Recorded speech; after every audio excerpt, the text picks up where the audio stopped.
2019 පෙබරවාරි මාසයේ 16 වෙනිදා මේජර් ජෙනරල් KGP පෙරේරා පිරිස් පාලන අධ්‍යක්ෂක විසින් ලිපියක් නිකුත් වෙනවා. ඒ ලිපියේ තියෙන්නේ ක්‍රියාන්විත ප්‍රදේශයන්හිදී ත්‍රස්තවාදී ප්‍රහාර හේතුවෙන් ආබාධිතව නීනෝනෝ සිටියේදී හා වෙනත් හේතුන් මත යුද්ධ හමුදාවෙන් අස්කර ඇති රණවිරුවන් සඳහා සාන සැලසීම.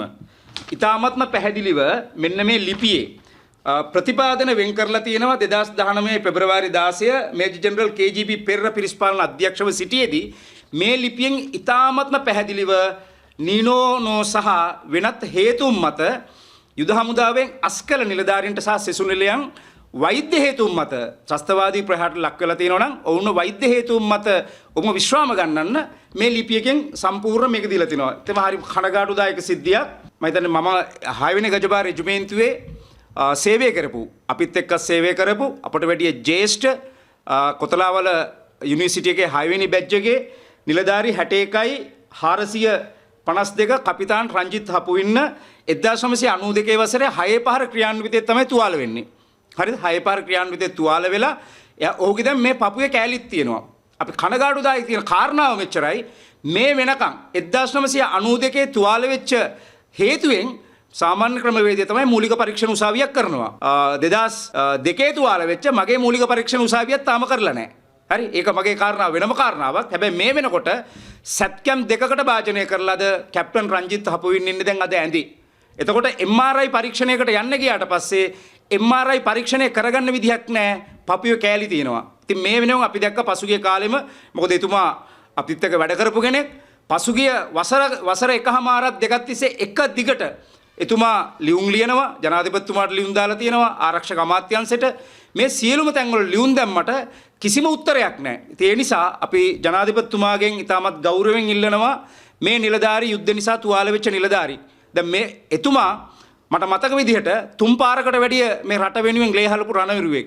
ඇයි මේ රණවිරුවට මේ වෛද්‍ය හේතුන් මත යන්න අවස්ථාව ලබා දෙන්නේ නැත්තේ? අපි කියන්නේ ජනාධිපතිතුමාගේ ඉතාමත් ගෞරවයෙන් ඉල්ලනවා මේ මිනිස්සු මරුණාට පස්සේ ඇති වැඩක් නැහැ. හරි? දැන් ඉන්නේ ඇඳේ හුස්ම ඇද ඉන්නේ. ඒ නිසා අපි ගෞරවයෙන් ඉල්ලීමක් කරනවා ජනාධිපතිතුමාගෙන් ඔබතුමාට ලියුම් ඕන තරම් එවලා තියෙනවා.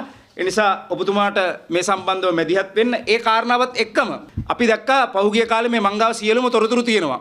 ඒ කියන්නේ නීනෝනෝ හරි යුද හමුදාවෙන් වෙනත් හේතුන් මත හරි අස්කරපු නිලධාරී මේ ඉන්න ඕන තරම් ඉන්නවා. හරි? ඒගොල්ලන්ට වෛද්‍ය මණ්ඩලයට යන්න අවසර දීලා. හැබැයි කැප්ටන් රංජිත් හපුවින්ලට යන්න දෙන්නේ නැහැ. එතකොට නිලධාරී 60යි 848 මේජර් US සමරසිංහ බඳවා ගැනීම අංක 26. නිලධාරී 60යි 941 මේජර් HSK ගුණසේකර බඳවා ගැනීම අංක 25. නිලධාරී 61යි 271 කපිතාන් RS ගුණසේකර බඳවා ගැනීම අංක 29. මේ යුද හමුදාවෙන් අස්කරපු නිලධාරී. නීනෝ හරි වෙන්න පුළුවන් වෙනත් හේතුන් මත හරි අපිට ප්‍රශ්නයක් නැහැ. මේ නිලධාරීන්ටත් ඒක හිමි. හැබැයි ප්‍රශ්නේ තියෙන්නේ තවත් කෙනෙකුට දෙන ගමන් තවත් කෙනෙක්ගේ කපලා.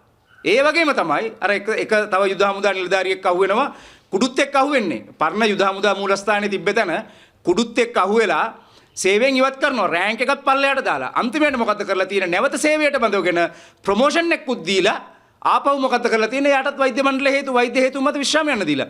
එතකොට මේ රණවිරුව කීප දෙනා ඉන්නේ. ඒ නිසා ආරක්ෂක ලේකම්තුමාගෙත් යුද හමුදාපතිතුමාගෙනුත් ජනාධිපතිතුමාගෙනුත් අපි ඉතාමත් ගෞරවයෙන් ඉල්ලීමක් කරනවා මේ ත්‍රස්තවාදී ප්‍රහාරයන් වලට ලක් වෙච්ච ඒ නිලධාරීන්ට හා සෙසු නිලයන්ට වෛද්‍ය මණ්ඩලයට යන්න අවසරය ලබා දෙන්න.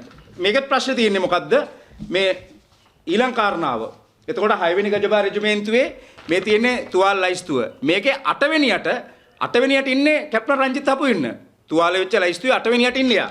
එතකොට 2020 අගෝස්තු මාසේ 11 මේජර් ජෙනරල් PG ගමගේ ලියුමක් ගහනවා මූලික පරීක්ෂණ උසාවිය නවත්තන්න කියලා. දැන් මෙන්න මේ ලියුම නිසා තමයි මේ ප්‍රශ්නේ පැනනගලා තියෙන්නේ. ඒ නිසා අපි තාමත් ගෞරවයෙන් යුද හමුදාපතිතුමාගෙන් අපි ඉල්ලීමක් කරනවා 1286 මේ නිලධාරී සහ සෙසු නිලයන්ට වෛද්‍ය හේතු මත විශ්‍රාම යන්න මෙන්න මේ 2020 අගෝස්තු 11 මේජර් ජෙනරල් PG ගමගේ ගහපු ලියුම සංශෝධනය කරලා නැවත මේ මූලික පරීක්ෂණ උසාවි නැවත ආරම්භ කරන්න කියලා ඒකකවලට මේ ලියුමක් ගහලා තියෙන සරල කාරණාවක්.